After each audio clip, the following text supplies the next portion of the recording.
I had a virtual assistant who was doing this research manually, and it would take her on average 2 to 4 hours to find 10 qualified podcasts, right?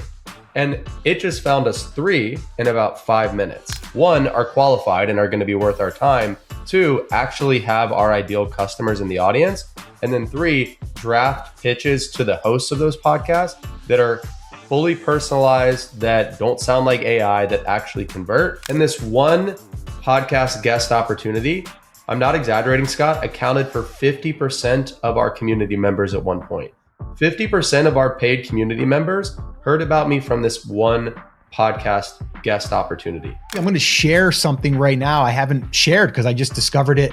I thought of it yesterday, and it goes exactly on what you're saying right now. I think this is going to work really well. All right, I'm fired up because we have someone here that is an AI expert that's going to be helping us get more reach of our message and our content by being on other people's podcasts, whether that's video, whether that's audio. And I want to welcome Corey to this masterclass that you're going to be sharing with us and breaking down exactly how to do this. So let's just kick this thing off. First off, yes, we can go into your backstory, but you know what? I don't like to do that here on these masterclass all that much, because obviously people are here because they want to learn what the title of this actually said. So if anybody wants to learn more about you, we can just link that up in the description. You can go check out Corey, hear his story. But let me just present him as the guy that's going to be sharing with me today, but also with you, how we can actually find podcasts that we can get on potentially, and how we can broaden our reach, our authority, our trust, and really they don't have to be big audiences. So Corey, why don't you just tell us a little bit as like, how did you even discover this, or like, what is this really done for you in your business? Yeah, Scott. So I'm pumped up to talk about this because we're pretty much talking about the intersection of 2 of my favorite things, which is 1, marketing, but more specifically podcast guesting, and 2, AI, right? So at the end of the day, what's great about being a guest on podcasts and even being a guest on other people's YouTube channels, like literally what we're doing right now, is that you have the advantage of borrowing the authority of the host, right? So again, the folks in your audience, most of them have probably never heard of me, but they're going to be receptive to my message because I'm a guest on your channel and they trust you. You had me on, therefore they trust me. So podcast guesting is a really powerful medium for getting in front of large volumes of your ideal client. And that's the thing, is you don't even need to get in front of, thousands or tens of thousands of people. You just need to get in front of the right people. And what we're going to be showing people today in full screen share format, like we're going to be giving away the whole playbook on how we do this, but we can use AI to really easily find those podcasts that, 1, are qualified and are going to be worth our time. 2, actually have our ideal customers in the audience. And then 3, draft pitches to the hosts of those podcasts that are fully personalized, that don't sound like AI, that actually convert. And I've got, so many case studies of my own work in doing this and this working, and me getting on podcasts and that leading directly to revenue. So I think for the folks in the audience, if you're a coach or a consultant, or you own an agency, or in general, like if you need to get your message out there and get clients, you're going to take away a lot from this episode. And I'm looking forward to diving in. Yeah, no. And I just want to also highlight, you and I met through Dustin Reekman, who actually is the podcast guesting guy, as he's known in this industry. And the cool thing is I had him on here to teach a masterclass. So if you guys didn't see that one, I'll link that up in the description as well. But he shared how one episode was about 3,000, not even quite 3,000 views on a YouTube video. This is why I'm so big on YouTube, even if it's a tiny audience, and how he was able to earn so far up to date $210,000 from that one episode and that one video that didn't even cross 3,000 views at this time. If you guys want to hear about that, I'll link that up. Dustin's a great guy. You and I mutually know him and learn from him. So that's what we're going to be talking about. So I am super fired up. So why don't we just get into it? Because I think, like I said, these master classes, I want to get right into it. I want you to be teaching me, but I want you to be teaching everyone else. What's the first thing that we need to do in order to really find these audiences that we potentially can get in front of, and also explain why it doesn't need to be the Joe Rogan show, right? Like Right. we're finding these different audiences, but yet they're the right audience. And kind of tell us a little bit more about that. Yeah, that's critical. And also to your point, right? Shout out to Dustin. He's the podcast guesting godfather. Everything I know I've learned from him. So people should really go back and watch that episode first, or at least right after this one. Now, okay, so let's dive in, right? And I'll share my screen, but before I do, so when I share my screen, we're going to be going into the nuts and bolts of like the what to do. But really, before you dive into the what, one thing I'd recommend you do is get super clear on your ICP, right? Your ideal client profile. So most people watching this or listening to this probably already have a good feeling for who it is they serve, right? And if you haven't sat down to do the work of figuring out who is my ideal client, well, just look at the clients you've had in the past that were your best clients, the ones that got the best results from your product or service, the ones that paid on time, the ones that you enjoy working with. Chances are you can create a profile out of those people. And if you can't, off the top of your head, have Claude or have ChatGPT look at those client relationships and construct a profile out of that. So that's the very first, that's the foundation, the pre-work that needs to be done. And really the only thing that needs to be done. Once you have that in place, you can start to implement the what, which is what we're going to show you next. So I'm going to share my screen and we're going to dive in to this diagram that I have for you guys. Now, the bulk of what I teach here, right? This is all kind of inside the Claude and Claude Cowork ecosystem. So for the folks watching this, if you don't use Claude, again, you can just go to claude.ai. This is going to require the $20 a month Claude Pros plan. But when you look at how effective this is and how much time it saves, it's pennies compared to what you actually get out of it. So just keep in mind that to use Claude Cowork, which is one of the tools we're talking about here, it costs $20 a month. Now, let's quickly define what is Claude for folks who haven't used it, the difference between Claude Chat and Claude Cowork, because that's two different features of Claude and they each serve a very specific purpose. So there's two ways to use Claude, like I said. First is Claude Chat. Now, when you think of Claude Chat is kind of like ChatGPT, right? It is a chat bot. You ask a question, you get an answer. That simple. The downside to Claude Chat is it's not proactive. It's not going to actually do things for you, right? It's going to give you answers, but it's not going to do the actual work. Whereas Claude Cowork, I refer to Claude Cowork as if Claude Chat is the brain, think about it as the brain, Claude Cowork is the hands. Claude Cowork is that feature within Claude that can actually take action. It can do work. It can go inside your tools and draft emails and create Google Docs and update your CRM and do all the things, right? So Claude Cowork is really useful for what we're going to be talking about today because Claude Cowork can actually go out to the internet, search for podcasts in our niche that meet a certain criteria, give us that structured list of all those qualified podcasts, and then draft pitches to the podcast host, like we said. So does that make sense? Are you with me so far, Scott? Yeah, no, it makes perfect sense. And I think Claude Chat being the brains makes a lot of sense. And I love it that you kind of referred to Claude Cowork as the hands. It's actually going to, kind of mold the clay, if you will. Exactly. And both of them are important, right? Each have their own time and place. But for the sake of this, what we're talking about here, we're more focused on Claude Cowork. Now, so those are the two main products within Claude. The next thing that we're going to go over are something called skills. So when you think about what a skill is, right, for the folks listening to this, skills in the context of AI. So a skill is literally just a workflow, right? Think of a skill as just a checklist for how you do a certain task.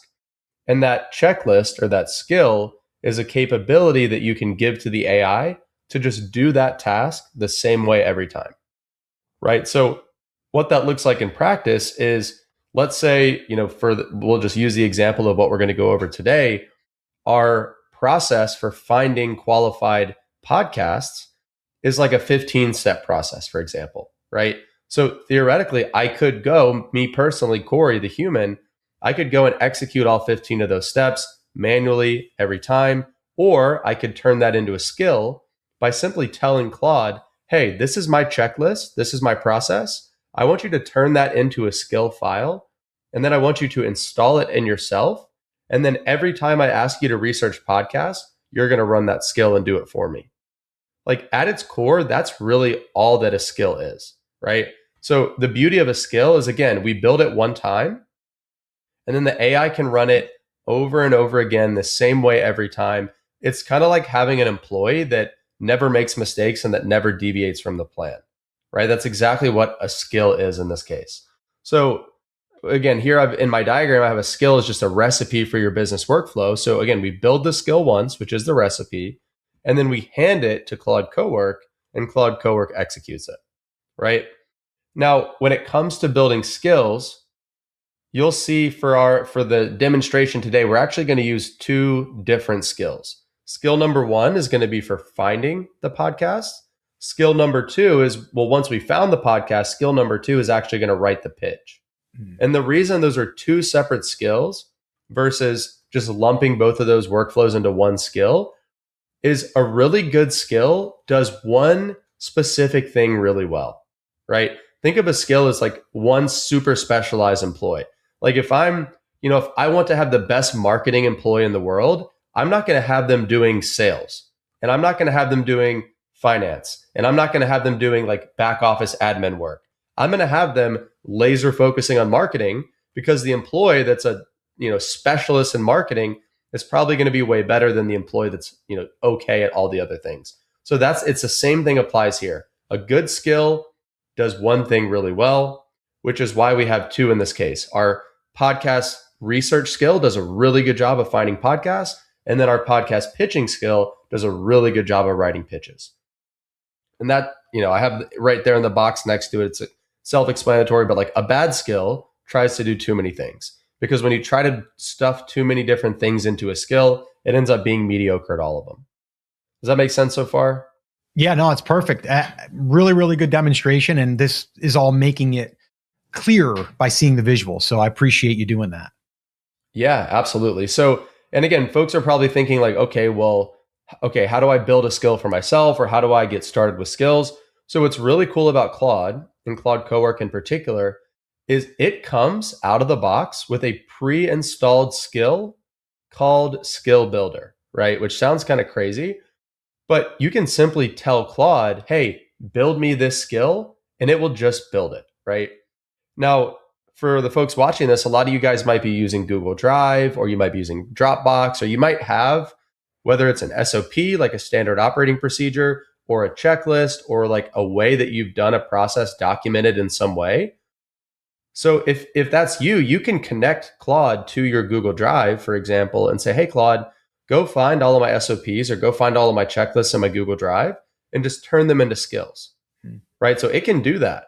So again, step one in creating the skill is either you can create it from scratch by telling it what you need it to do, or you can point it at your Google Drive or your checklist or whatever you have, and then ask it to turn those processes into skills.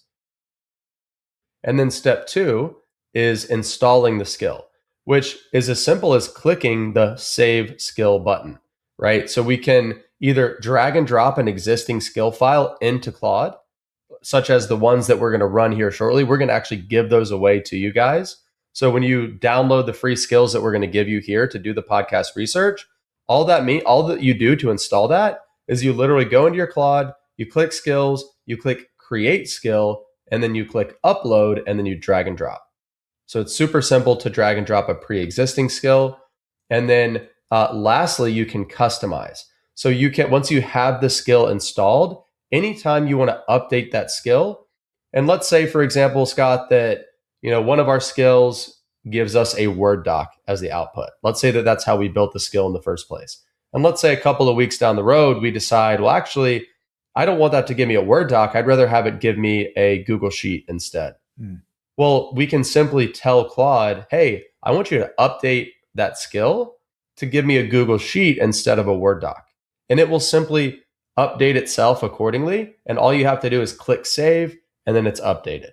So updating a skill, if you feel like you need to change it or even change it drastically, it's as simple as talking to Claude and having it make those updates.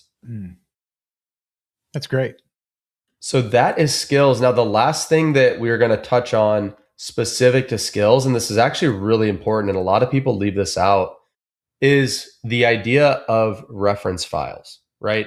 So when we build a skill, all a skill is at the end of the day to Claude is it's just a folder that has a file inside the folder that tells Claude, this is how this process works, right?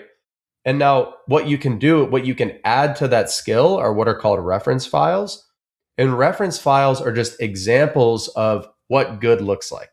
Okay. So for example, when we showcase our podcast pitch skill here shortly, right? For example, that skill file has a reference file with it that gives Claude examples of my successful pitches in the past. Mm. So the skill by itself would simply say, hey, Claude, here's the checklist. Here's how you build the pitch.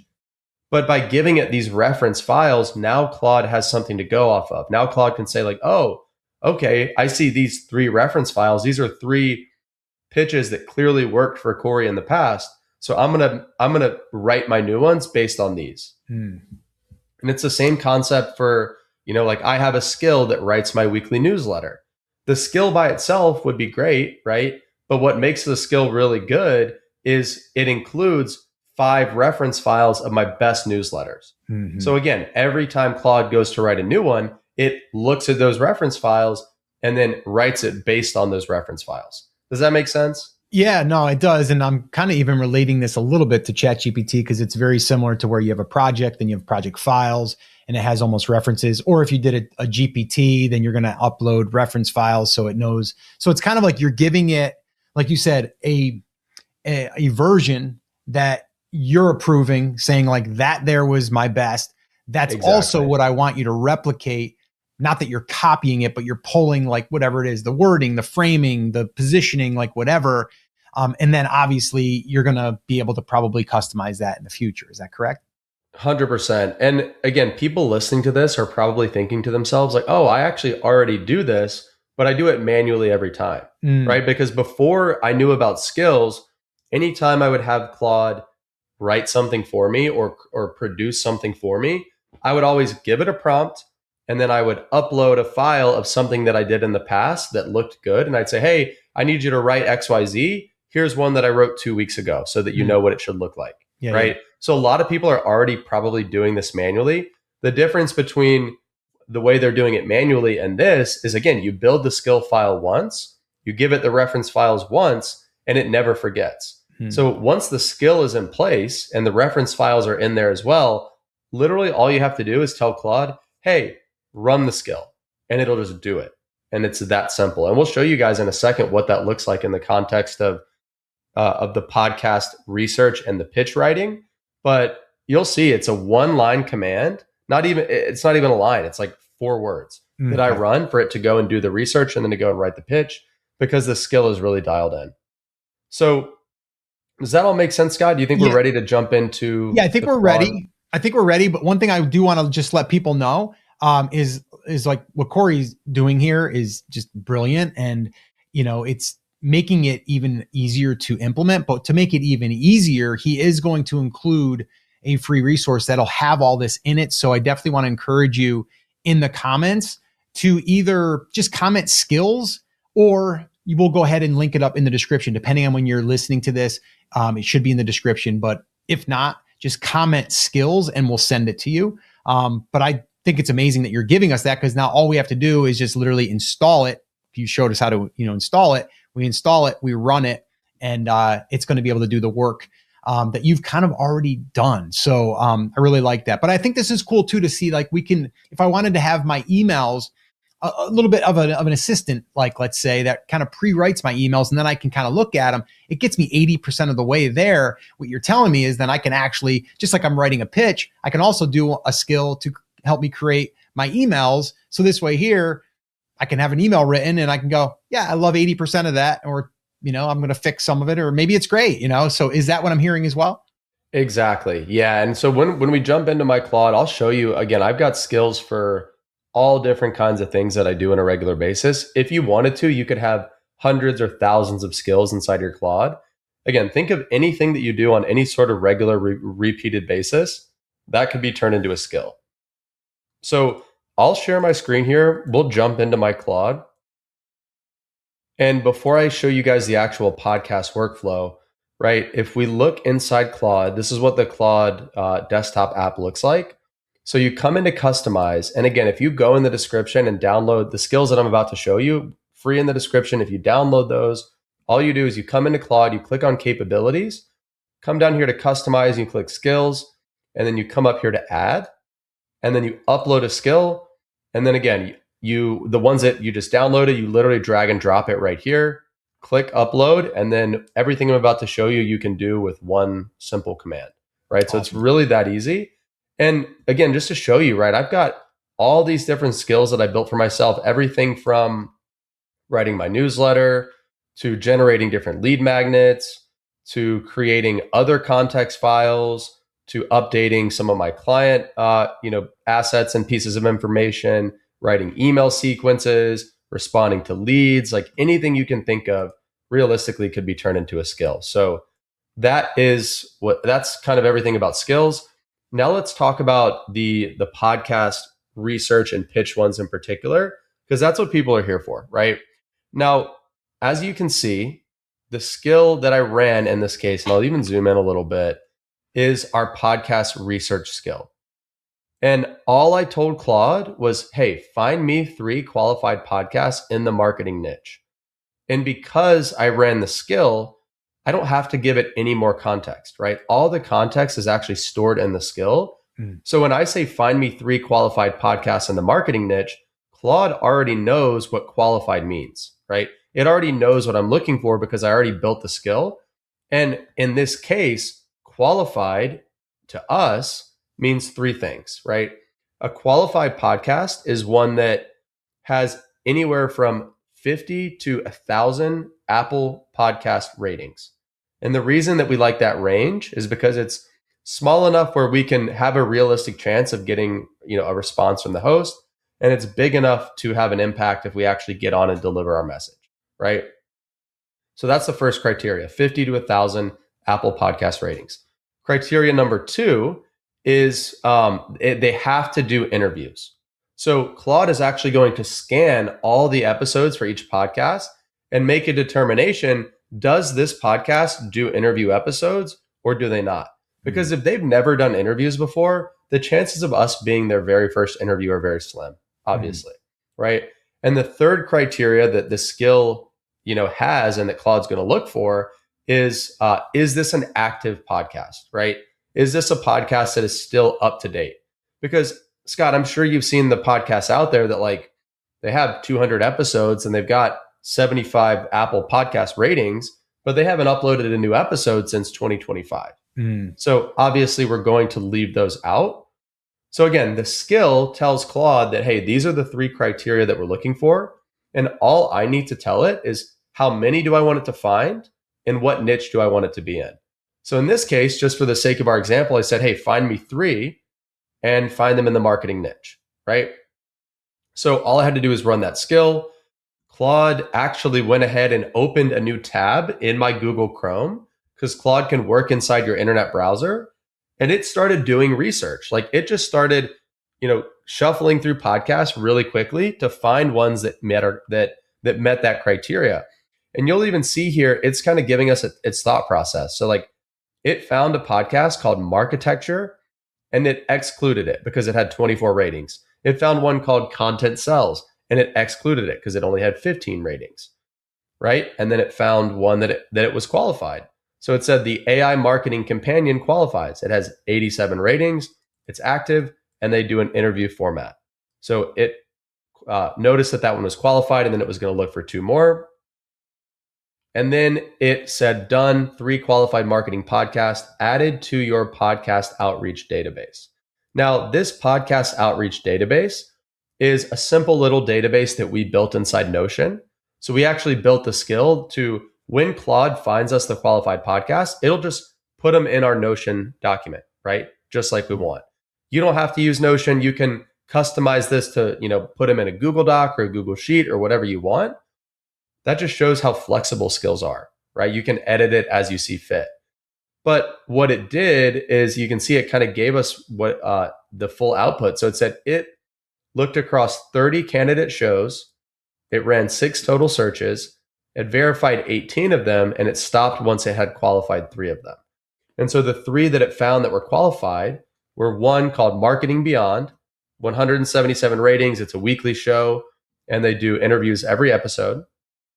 The second one was one called AI Marketing Companion, which we just looked at. And then the third is one called Voices of Search. 64 ratings, publishes daily. Every episode features a named guest expert on SEO or content, right? So these are 3 podcasts that, for me, would be a great opportunity for me to find the host, either send them an email or a LinkedIn DM pitching them on me coming on as a guest, and look to come on and be a guest on their show. So that is the first skill, right? And that's half the battle, is finding the qualified podcast. Really, that's the most labor intensive part, because before Claude's skills, I had a virtual assistant who was doing this research manually, and it would take her on average 2 to 4 hours to find 10 qualified podcasts, right? Wow. And it just found us 3 in about 5 minutes. So if I wanted to, I could have said, well, hey, find me 25. And chances are, if I asked it to find 25, it would, it might take 15 or 20 minutes, something like that. Now, going on to the next skill, right? Because we've got skill number 2 here that actually drafts the pitch to the host. Now, I'll scroll down because I've already ran this so that we could have it quick and easy for you guys. So again, after it found those shows, I simply said, now run podcast guest pitch, which is our guest pitching skill, for these 3 shows, right? So what it did is it found the hosts and it actually drafted the pitches themselves. So it uses the reference files for this skill. I gave it examples of good, successful pitches in the past to actually draft this pitch. And so again, this is the pitch that it drafted. It's always, the first part is always personalized. So, I'll say this out loud for the folks that might be listening on the podcast. Hi, Alan. I truly appreciate Marketing Beyond and your engaging interview style. Your conversations with the world's leading CMOs go beyond campaigns and into how marketing organizations actually transform. I was especially drawn to episode 46, the idea that the biggest shift isn't chasing the next AI tool, but making the systems and data marketers already use AI ready, is exactly the philosophy behind my work, right? So every pitch, these first 2 little paragraphs here are always going to be personalized based on the specifics of that episode. Mm-hmm. So I think Claude did a really good job of pulling the transcript for this episode and drafting a very personalized kind of hook to this particular host. Now, the next part of the pitch is largely templatized.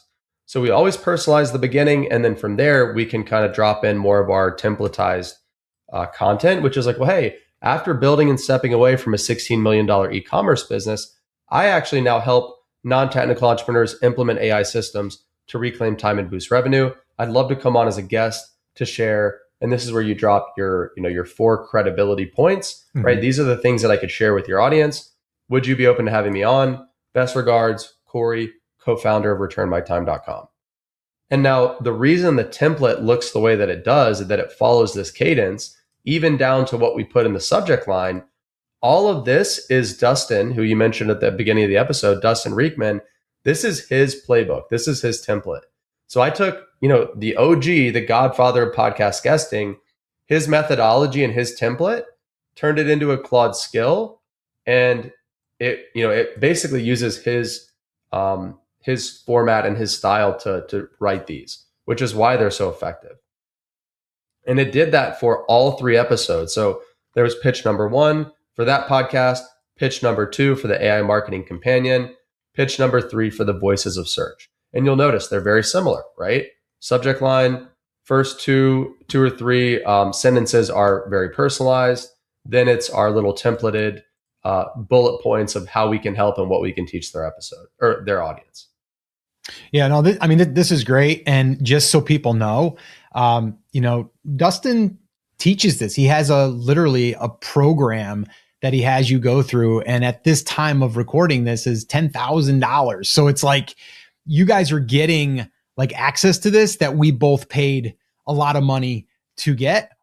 What Corey's done, and obviously with the permission of Dustin, is allowed us to really find a way to be able to do outreach. This is something that Corey built for himself. Now he's sharing, he shared it with us, and now he's sharing it with you.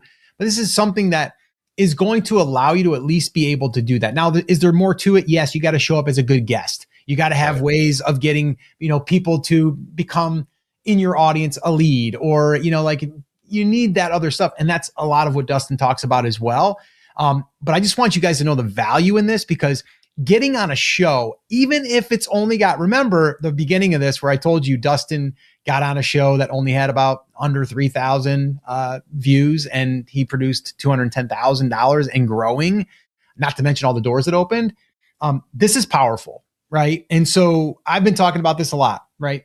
Getting on other people's podcasts and on their shows, it allows you, and you said this, Corey, it allows you to borrow their trust. So that's great. Another way to do it is create your own stage. That's what we talk about here on this, podcast, and on this, this channel. Is really about how to create these assets. And an asset to me is also a connection, a network, me meeting Corey, him coming here to this audience. We're doing it right now, right? Like he's sharing on my audience. And so it's really, really powerful. So I just want you guys to really understand what he's sharing and really the magnitude of like what it can do for you and your business. So don't sleep on this. Definitely download, these free resources that he's giving you access to, which again, if you want them, just either comment skills or just go in the description and the link should be there. But yeah, just, keep going, Corey. I just appreciate you doing this. I think this is really, really valuable. Yeah, absolutely. And again, so we covered really the 80-20 of the process. A couple of things I want to point out that, again, these are all things I learned from Dustin, and I think for the folks watching is going to make their pitches very effective. So we've already built into the skill to make the subject line, whenever possible, we make the subject line, literally the subject line says episode number XYZ, right? Whatever the episode that we're going to be including in our personalization, that's what we make the subject line. So for example, this pitch number 1, the subject line is literally episode number 46. Mm-hmm. That is all the subject line says. And the reason that's so effective is it gets the host interested, right? Because if that's a subject line, like I've only gotten a handful of emails with that subject line strategy, and every time I've opened them, because I'm like, oh, well, what does this person have to say about episode 46, right? Is it feedback? Is it sponsorship? Did I not include a link, right? So it's like very curiosity invoking. Mm-hmm. And this for me has gotten a very high open rate. Now you'll notice for pitch 2 and pitch 3, there's actually the subject line is different, right? It doesn't say just the episode number, but that's because these 2 podcasts actually don't number their episodes, right? So the skill is smart enough to know that, hey, if there's an episode number, we make the subject line episode number X. But if there's not an episode number, then it will craft a curiosity inducing subject line alternative. So that was just a big gem that I learned from Dustin. Another thing is in your final bullet point, if you have a proprietary framework that you teach or that you've adopted or that you're kind of known for, you want to put that in the final bullet point, because if you have your own framework that you name, right, and that I italicize mine, and I have that included in the skill to always italicize the name of my framework. Again, it just makes you look more credible. It makes you look like you know what you're talking about. Like, hey, this guy has his own AOA framework, right? That's got to mean something. So anytime you can like brand your methodology or brand your frameworks, that's going to be a huge asset. And then, like we said, just really like very much personalizing those first 2, and they're not paragraphs because they're really only 2 or 3 sentences each, but deeply personalizing the opening, because they're not going to read your pitch if they don't read the opening. And the only way they're going to read the opening is if it looks legitimate and personalized and not generic and not written by AI, right? So in this case, again, the Claude is going in and pulling the transcript of the episode to get full context on what is the episode we're referencing. And then it's drawing specific points from that episode to include in our pitch, right? And this really resonates with people because most of the pitches they're getting are completely generic and just complete nonsense. And what we're sending them is shows them that, oh, well, at least they know what we're talking about. Like they've actually watched an episode or listened to an episode or paid attention to what's included in one of our episodes. So those are just some higher level tips that I wanted to give people because I think they're really important. Yeah, no, this has been great. And I think, anyone listening, like I said, you'd be crazy not to download the skill because then you don't have to build it. You just got to basically run it. And he already told you, you can modify it if you need to. So you can totally do that. So definitely make sure in the description or just comment skills. And one thing I also, as you're talking, I'm thinking, right? I'm like, okay, how else can I make this even more effective? Or how can I customize it to maybe even get a bigger response? And I've talked about this, and that's why you're here right now, right? I am basically collaborating with you, right? Now, I'm not going on your show or your podcast or your thing right now, but I offered you to come here. So somewhere in here, I'm thinking personally for myself, because I do have a platform and I have something that I could offer people. I could technically also say, and I'd love to maybe see if we could collaborate. Maybe you could come on my show. Maybe you could come on mine. And now all of a sudden we've got, instead of an ask, we've got a give ask. Right. So if you do have a podcast, you do have a YouTube channel, and I don't care if you have a lot of views or not. If you have some type of audience, it doesn't matter. There's going to be people like me, like Corey, that's like, I don't care if you have 500 subscribers, as long as they're the right people. Right. Right. It's all about quality over quantity. Quality over quantity all day long, especially if we're talking to coaches like you that are primarily probably selling high ticket. So it's like, we're not about like giant viral numbers. We don't care about that. It's more concentrated. So just another thing that I've been thinking about, even with doing these masterclasses, is it's a way for me to extend the hand to say, hey, come on my platform. And then, hey, who knows? Maybe we have a connection. Maybe we meet each other. Maybe we do something in the future. But there's a huge advantage there. So if you do have that, and if you're watching this video, you probably do, use it. Use that as leverage, use it as a leverage point, because I don't see a lot of people doing that. All right. So this has been great. So let's kind of wrap it up with this. What is what has been the best experience so far for you from doing this and learning from doing it over and over again? Like, what are some things that you've achieved from it, or received, I should say, from being on other people's podcasts or doing this outreach? And then what is something that you've learned that you've kind of made better and improved so you got a better response? So, I can directly attribute multiple sales, multiple clients, multiple partnerships from this effort right here. Two situations in particular stick out. One is there was a podcast I was on earlier this year. Now, this was a pretty large podcast. The episode we did ended up getting quite a large amount of views. But that never would have come about had I not been, putting myself out there, reaching out to these hosts, making an effort to do this thing. And so we have a paid community called AI Operator Academy, where we teach people how to make money selling AI services. And this one podcast guest opportunity, I'm not exaggerating, Scott, accounted for 50% of our community members at one point. Wow. 50% of our paid community members heard about me from this one podcast guest opportunity. So that was super high leverage. And to quantify that, right, this was a 40-minute podcast that at the time drove about 30 paid community members. For our community, it's $1,000 a year to join. So, theoretically, I made $30,000 from a 40-minute podcast guest opportunity. And that's not $30,000 one time. That's $30,000 in annual recurring revenue, right? And many more people are trickling in after they hearing that podcast over the preceding weeks and months. So that's one opportunity that I can directly correlate. Now, there was another one where I was actually, I pitched this guy to come on as a guest. He had me on his show. This was probably late 2024. And we ended up hitting it off and staying in touch and becoming good friends. And now he has me on his show once a month or once every month and a half and he even says it like their in-house AI expert, right?